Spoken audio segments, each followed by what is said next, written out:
Vibrant music teaching. Proven and practical Tips, strategies, and ideas for music teachers. This is episode 77 of the Vibrant Music Teaching Podcast. I'm Nicola Canton, and this is the 6th episode in a series about the essential ingredients of well-balanced and holistic music lessons.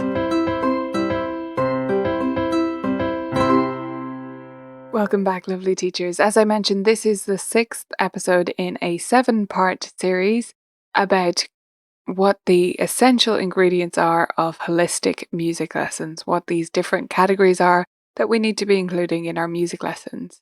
If you haven't listened to the series so far, please do go back and start from the beginning at episode 72. You can go to vibrantmusicteaching.com/72 to get access to the first episode and follow along from there.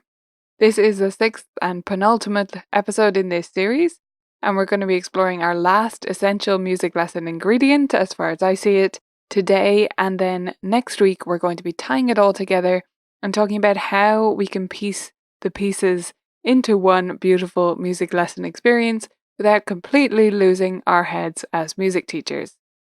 So the first 5 music lesson ingredients that we've covered are ear training, reading, theory, technique, and rhythm. And this last ingredient is one of my favorite ones. It's about the creative work. And I'm not sure about this term, but we don't have a better one in music. So really anything can be creative. And I truly believe that's true. So I don't think you should relegate your creative work to one segment of the music lesson. That's not what I'm talking about at all. But I do want to encompass improvising and composing in the one banner in this episode today because I think it's important to talk about them together. So to me, improvising is the more essential part of that. Composing is great, but when I talk about including creativity, really, I'm saying we need to include some type of improvisation rather than we have to include composing. I believe strongly in composing with my students. I love to work on these things. It is a great thing to include, don't get me wrong, but I don't think it's essential. Whereas improvisation, I truly do think is essential. So that's mainly what I mean when I talk about creative work, but it can manifest itself in various different ways. Before we talk about some of those different ways and the different parts of the lesson that we can include improvisation in, I want to talk to you about why this matters. The first reason is because this is a natural part of music. So improvisation is not some gimmicky little fad or something that we've taken into our lessons from the jazz tradition. That's not what happened at all. What happened with improv is it fell out of our lessons. And we could talk for ages about why, but let's ignore that. Let's just acknowledge that it did. The classical musicians that we base our lessons on, apparently, were all improvising. Of course they were. They were creating their own music. Music lessons weren't just about reading, and they shouldn't be now. So if we truly want to teach traditional classical music lessons, and I'm not sure many of us really would want that definition, but if we do, it definitely should include improv. And if we don't, of course it should include improvisation as well. Improvisation, creative skills in general, can give students a completely different avenue to explore. I believe in teaching my students great literacy skills, great music reading skills. However, that is not going to be the best avenue for everyone to explore music for the rest of their life. For some it will. For me it is. I love sight reading. I love reading through stuff. But that's not for everyone. If we open up our students to improvisation, we make it so much more likely that they're going to have a style of music making that's going to work for them in the rest of their life, that's going to make them into a lifelong musician. And it's not fair of us to close off that avenue to them and only teach reading if it's not going to suit every student, because it's not necessarily. Improvisation may end up being better for some of them. Now, that doesn't mean that for the ones it doesn't particularly suit, that we should ignore it either. We don't do that with reading in general, unless there's some significant learning difficulty that makes reading just takes it off the table. But just because a student isn't a natural improviser or doesn't gravitate towards this stuff doesn't mean we shouldn't do it with them.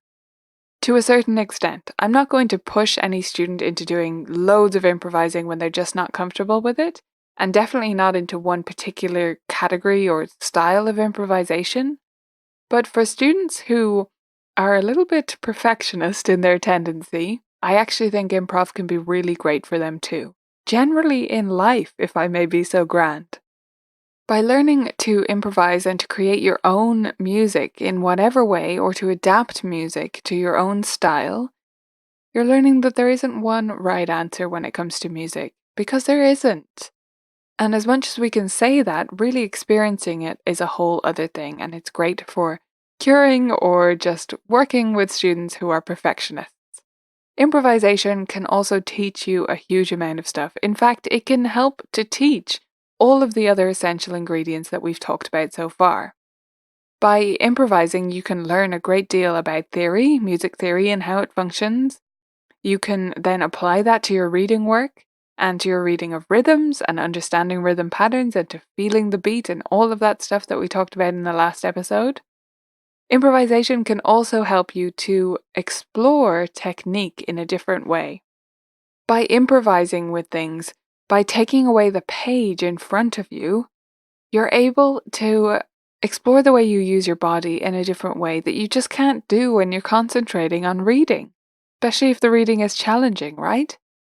So if you get your students to improvise, that gives you a great opportunity to talk about some of these technique things that we have to talk about with them, and to allow them to explore those things in the context of the sound they're making. And it's all about the sound. That's why we do certain techniques certain ways. That's why we play the way we do. It's about creating the right sounds and not hurting ourselves when it boils down to it, right?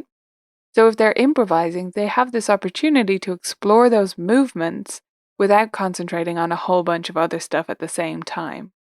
Improvisation is also fantastically fabulous for developing students' ears. I don't know if you've ever had a student like this, I'm sure you have, where they seem to start playing and they press an off switch on their ears as soon as they start playing a piece. And they get to the end and they have no idea what they played or how they played it, basically. I mean, they kind of think they played it, but they don't really know. If you start probing, you'll realize that they weren't listening to themselves properly. With improv, it's all about the sound. They've got nothing else, right? They can only listen to themselves and what they're creating. And it helps them to focus on creating those active listening skills and refining what kind of sounds they like to make and how they produce those again with their bodies. So there are all sorts of fantastic reasons to include creative work or improvisation in your lessons. But what does it mean to teach improvisation? Because I feel like in a lot of circles it's become too narrow in terms of what we're talking about here. There are great resources out there. You can be exploring improvisation through teaching jazz piano and elements of that, or you can be exploring improvisation patterns and prompts such as those offered by the wonderful books by Forrest Kinney. But improvisation shouldn't just be about that. It doesn't have to be this specific part of the lesson where you're focusing on improvising. And for some students, that's great, and I love including those things. And especially for students who start with me right from the beginning, they love that too. But that's not for every student, and it's not all there is to being creative at the piano. Being creative and improvising can also include just putting your own stamp on pieces. That's creative too. If students are adding their own expression, deciding things about their pieces, making those creative decisions, that is also creative. What is not creative is if you make all those decisions for them every single time. And that's something we want to avoid. But if they are putting their own identity on pieces, but they hate it when the music is not in front of them, and they've explored it a bit, but it's just not for them, that's fine. They can still be creative. They can still be creative with music in front of them. They can just put their own little flares and touches onto it. They can insert a special improv section in the middle, or they can change the way a certain bit sounds, or they can change the octave, at a simple level. They can just be changing the octave of certain sections to add a bit more variety, or maybe inserting a whole B section into the middle of a piece, right? So when I talk about improvisation or creative work, I don't want you to be limiting it to thinking that you have to include the improvisation prompts from Forrest Kinney, as fabulous as they are. I want you to think about this more broadly and think about injecting creativity into other work you're doing with your students so that they know that music is not about prescriptions that we have to produce exactly as written, but that it's about a process where they can explore music and make their own sounds and decide what kind of music they want to produce. The main goal of this is for students to understand that on some level, in some way, they can create music too. That's my main goal here. Music is not for other people only to create. Music is for them to create too. From scratch or from things that they're given, from elements that they're given. They can create the music too. They can get onto the surface. They can explore music in this way. Okay, I hope you've enjoyed this series so far. We're going to talk about tying all this stuff together and fitting it all into a lesson, no matter how long or short your lessons are, next week. So I hope you'll come back for that. We're calling it a beautiful music lesson lasagna. So if you're intrigued by the idea of music lesson lasagna and you want to learn how to fit these things together and make your lessons make sense and reduce some of your overwhelm, I hope you'll come back for that. That's going to be episode 78. And in the meantime, get out there and get creative with your students. I promise you won't regret it. If you want help teaching all this creative stuff, then the Vibrant Music Teaching Library is the place to be. Become a member today and you'll get access to tons of great courses and printable resources that help you teach improvisation, composition, or inject creativity into all the different elements of your lessons. Sign up today at vmt.ninja and give it a try.